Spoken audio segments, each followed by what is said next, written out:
Hello engineers. First part में हमने ये पोर्शन देखा था। एक बार मैं समराइज कर देता हूँ। 1200 mm डाया का 1 मीटर का वॉल्यूम 1.13 मीटर होता है। 6 क्यूबिक मीटर का आपने यदि टीएम पोर किया है तो 5.3 का बिल्टअप होना चाहिए। फर्स्ट टीएम आपने पोर किया तो 5.3 का बिल्टअप हो गया, तो साउंडिंग आपको कितनी मिलेगी 24.7। एम्बेडेड लेंथ आपने निकाल ली, पॉइंट से नीचे से था। और सेकंड टीएम के बाद में आपने 6 मीटर पाइप खोल लिया। अब आपका ट्रिमी 5.3 मीटर अंदर है, ठीक है। अब सेकंड टीएम पर, अब अपन इसके सेकंड पार्ट पे आ जाते हैं। अब आपने थर्ड टीएम पोर किया, ठीक है। अब आप आ गए थर्ड टीएम पे।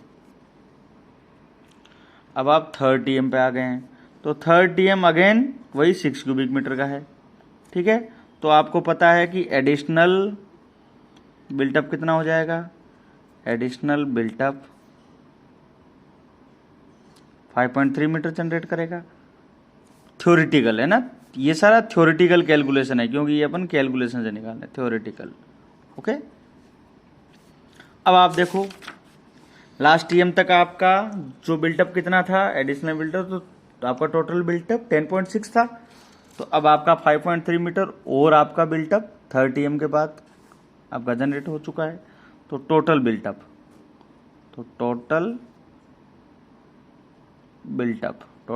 हो जाएगा आपका 10.6 प्लस 5.3, तो ये आपका 15.9 मीटर का बिल्टअप जनरेट हुआ। ओके, 15.9 मीटर का बिल्टअप जनरेट हुआ। अब आपकी थ्योरेटिकल साउंडिंग कितनी होनी चाहिए। थ्योरेटिकल साउंडिंग कितनी आनी चाहिए भाई। आपकी 30 मीटर साउंडिंग थी, 30 मीटर में से आपने 15.9 मीटर इसमें आपने कंक्रीट भर दिया, तो आपकी ये साउंडिंग कितनी आएगी। ये साउंडिंग आ जाएगी आपकी आई थिंक 14.1 या 14.1 मीटर की आपकी साउंडिंग मिलनी चाहिए। ओके। अब आप देखो, अब अगेन आते हैं अपन एम्बेडेड लेंथ ऑफ ट्रिमी। एम्बेडेड लेंथ ऑफ ट्रिमी। अब देखो यहाँ पे आपने क्या किया था, सेकंड टीएम के बाद आपने 6 मीटर का ट्रिमी खोल दिया था, तो एम्बेडेड लेंथ आपकी 4.3 मीटर थी उस टाइम पे। तो 4.3 मीटर पहले से आपकी एम्बेडेड थी। अब आपका बिल्टअप 5.3 मीटर का और हो गया है, तो 5.3 मीटर। तो अब आपका ये आपका एम्बेडेड लेंथ कितनी आ गई 9.6 मीटर। 9.6 मीटर अब आपकी ट्रिमी अंदर है।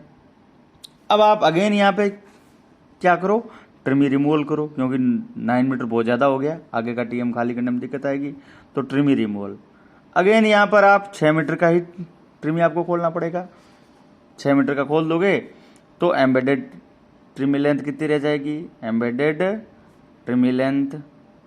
अब ट्रिमी लेंथ कितनी हो जाएगी 6 मीटर खोलने के बाद, तो वो 9.6 माइनस 6 है, तो आपकी कितनी आ जाएगी 3.6 मीटर का ट्रिमी अंदर है। ठीक है, कोई दिक्कत नहीं है।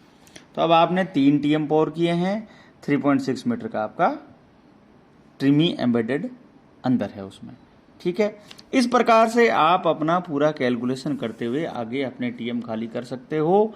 एनी टाइम आपको ट्रिमी को 3 से 4 मीटर हमेशा कंक्रीट के अंदर एम्बेडेड रखना है।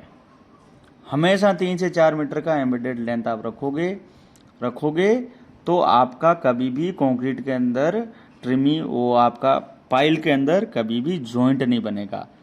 मतलब जॉइंट का मतलब क्या हुआ, इसको मैं यदि थोड़ा सा पिक्टोरियली आपको समझाना चाहूँ, ये मान लो आपका पाइल है, ये आप कंक्रीट यहाँ पे पोर कर रहे थे, यहाँ तक आपका कंक्रीट पोर हुआ।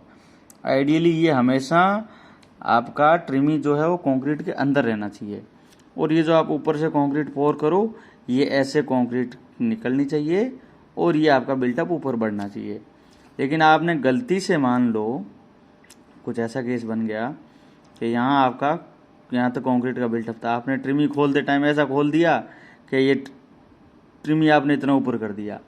अब जब आप, क्योंकि अब यहाँ ऊपर क्या है, यहाँ वो नीचे से उठा हुआ या ऊपर से कोलैप्स हुआ ये लूज सैंड वाला पोर्शन है। अब आपने ट्रिमी इतना ऊपर से डाला है, तो अब आपका कंक्रीट का बिल्टअप होगा वो यहाँ से बिल्टअप होगा, और यहाँ से एक फ्रेश आपका कंक्रीट का बिल्टअप होना शुरू हो जाएगा। तो ये बीच में एक जॉइंट बन जाएगा। ये जॉइंट बन जाएगा तो ये आपकी पाइल की इफेक्टिव जो लेंथ है उसको कम कर देगा, और ये पाइल आपकी रिजेक्शन में जाएगी। वो पीआईटी टेस्ट में भी ये फेल हो जाएगी और सोनिक टेस्ट में भी ये पाइल आपकी फेल हो जाएगी। तो आपको हमेशा ये इंश्योर करना है कि ट्रिमी कभी भी कंक्रीट से बाहर नहीं निकलनी चाहिए। ये कैलकुलेशन आपको समझ में आई होगी। अब यहाँ पर मैंने 2-3 चीज आपको विशेष रूप से बताई कि ये मैंने आपको कहा कि ये सारी थ्योरेटिक कैलकुलेशन है। अब देखो मैं दोबारा यहाँ पे जाऊंगा कि फर्स्ट ईएम के बाद में आपकी साउंडिंग कितनी आनी चाहिए थी, 24.7 आनी चाहिए थी थ्योरेटिकली यदि आप चले तो। सेकंड टीएम के बाद में आपकी थ्योरेटिकल साउंडिंग कितनी आनी चाहिए थी, 19.4 आनी थी। मैं इसको आपको एक सेपरेट एग्जांपल के थ्रू समझाना चाहूंगा। Sounding after first TM, second TM और थर्ड टीएम, ये हमने थ्योरेटिकली कैलकुलेट किया हुआ है ना। ये मैं टीएच लिख देता हूँ थ्योरेटिकल। तो फर्स्ट टीएम के बाद में आपका साउंडिंग कितना आना चाहिए था, फर्स्ट टीएम के बाद आपका साउंडिंग आना चाहिए 24.7 मीटर।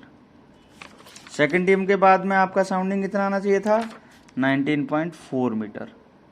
और थर्ड टीएम के बाद में आपका साउंडिंग आना चाहिए था 14.1 मीटर। ये हमने थ्योरेटिकल निकाला। अब क्या हुआ, ये आपका थ्योरेटिकल डेटा है। अब आपने एक्चुअल में आपको क्या करना चाहिए, साइट में हर 2 टीएम के बाद में आपको एक्चुअल साउंडिंग लेनी है। आपने फर्स्ट टीएम पोर कर दिया, आपने कुछ साउंडिंग चेक नहीं किया। सेकंड टीएम आपने पोर कर दिया। थ्योरेटिकली साउंडिंग आपको 19.4 मिलनी चाहिए। अब आपने एक्चुअली साउंडिंग चेक किया। एक्चुअली जब उस टाइम पे आपने साउंडिंग चेन डाल के चेक किया, तो सपोज मैं एक एग्जांपल ले रहा हूं, यहां पे मैं आपको एग्जांपल ले रहा हूं। सपोज ये आपका 22 मीटर आ रहा है, 22.4 आ जाता, अपन कैलकुलेशन को इजी करने के लिए बता देते हैं। 22.4 मीटर ये साउंडिंग मान लो आपका आ गया। फर्स्ट में आपने देखा ही नहीं, सेकंड में आपने देखा कि मेरा जो साउंडिंग आ रहा है वो 22.4 मीटर आ रहा है। तो साउंडिंग आपका 19.4 आना चाहिए था, आपका 20.4 रहा है। इसका मतलब क्या है, इसको आप समझो, इस चीज को बड़े ध्यान से समझना। यहीं से आपका सारा कंक्रीट का जो कैलकुलेशन है वो अब देखो चेंज हो जाएगा। कैसे चेंज हो जाएगा, देखो आपको साउंडिंग 19.4 मीटर मिलना चाहिए था, मिला आपको 22.4 गया है। इसका मतलब क्या हुआ, इसको मैं एक बार आपको डायग्राम से बताना चाहूंगा। दोबारा देखो आप इसको, है ना, 2 केस के सिनेरियोज आपके सामने मैं बना देता हूं। ये मान लो कंक्रीट आपकी यहां तक नॉर्मली भरती तो ऊपर से आप जो ही आप डालते आपको 19 मीटर का साउंडिंग मिल जाता। ठीक है, ये सपोज ये पोर्शन है, ये जो खाली पोर्शन आपका साउंडिंग के रूप में दिखाएगा, ये 19.4 मीटर आपको मिल जाता। लेकिन हुआ कुछ ऐसा है कि आपने 2 टीएम तो भरे हैं, लेकिन कंक्रीट का बिल्टअप आपका यहीं तक हुआ है और आपको जो एक्चुअल साउंडिंग मिल गई है वो आपकी 22.4 मिल गई है। 22.4 मिल गई। तब इसका क्या मतलब हुआ कि जितना बिल्टअप होना चाहिए था उतना बिल्टअप हुआ ही नहीं, इसलिए तो आपको ज्यादा साउंडिंग मिल रही है। तो आपका ये जो बिल्टअप में डिफरेंस आ रहा है थ्योरेटिकल और एक्चुअल के बीच में, वो कितना मीटर का आ रहा है, 19 और 22, ये 3 मीटर का डिफरेंस आ रहा है। 3 मीटर का ये डिफरेंस आ रहा है कि अभी तक आप तो सोच रहे थे कि आपका पाइल का बिल्टअप 19, आपका साउंडिंग 19.4 आ रहा है, लेकिन आपका तो 22.4 आ रहा है। इसका मतलब आप जितना बिल्टअप सोच रहे थे उतना बिल्टअप हुआ ही नहीं है। इसका क्या एक पॉसिबल रीजन हो सकता है कि आप जो कंक्रीट पोर करते जा रहे हो वो कंक्रीट अंदर कहीं दूसरी जगह कंज्यूम हो रही है, तभी तो उतना बिल्टअप नहीं हुआ है। कॉमन सेंस लगाओ। तो इसका क्या रीजन हो सकता है, एक पॉसिबल रीजन ये हो सकता है कि जब आप, इसका ये एक रीजन हो सकता है कि जब आप बोरिंग कर रहे थे, आपने बोर किया, आपने ये बोर किया, नीचे से कुछ ऐसा हुआ होगा कि यहाँ पे कोई ये केविटी क्रिएट हो गई। क्या हुआ कि कोई आपकी ऐसे केविटी क्रिएट हो गई। तो केविटी क्रिएट हो गई मतलब ये केविटी आपका ज्यादा कंक्रीट खा गई। ज्यादा कंक्रीट, वैसे यदि एक्चुअल में होता तो ये ऐसा ही होता, इतना अपना एडिशनल कंक्रीट या कंज्यूम नहीं होता। ये कुछ केविटी वाली सिचुएशन बन गई है और केविटी वाली सिचुएशन आपका ज्यादा कंक्रीट खा गई है। इसके लिए आपका जो एक्चुअल जो बिल्टअप हुआ है वो आपका बिल्टअप उतना कम हुआ है। अब आप देखो, अब आपका 22.4 मीटर का साउंडिंग आया है। अब हमने जो एम्बेडेड, अब आपकी एम्बेडेड लेंथ कितनी हो गई, अब देखना सेकंड टीएम के बाद, तो अब आप देखोगे कि एम्बेडेड लेंथ ऑफ ट्रिमी आफ्टर सेकंड टीएम के बाद थ्योरेटिकली, मैं अपन थ्योरेटिकली यदि मैं बात करूं तो थ्योरेटिकली हमने इसको कैलकुलेट किया हुआ है। देखो सेकंड टीएम के बाद आपका एम्बेडेड लेंथ ऑफ ट्रिमी आपका 10.3 मीटर आ रहा था, ये थ्योरेटिकली 10.3 मीटर आना चाहिए, लेकिन आपका 3 मीटर तो बिल्टअप ही कम हुआ है, तो एक्चुअली आपका कितना ट्रिमी आपका अंदर है, एक्चुअली ट्रिमी आपका 10.3 मीटर अंदर नहीं, उससे भी 3 मीटर कम है, तो 3 मीटर कम है यानी 10.3 मीटर से 3 मीटर कम हो गया, तो ये 7.3 मीटर ही आपका ट्रिमी है कंक्रीट के अंदर। 10.3 हम थ्योरेटिकली देख रहे थे, लेकिन ये साउंडिंग डिफरेंस की वजह से एक्चुअली ट्रिमी आपका 7.3 मीटर ही है। तो अब आप ट्रिमी रिमूवल कितना करोगे, ट्रिमी रिमूवल थ्योरेटिकली यदि आप जाओगे, ट्रिमी रिमूवल यदि आप थ्योरेटिकली सारा कैलकुलेशन करते चलते तो थ्योरेटिकली आप 6 मीटर आपका रिमूवल हो जाता, 6 मीटर रिमूवल होते ही आपका पीछे तो 1.3 मीटर ही बचता।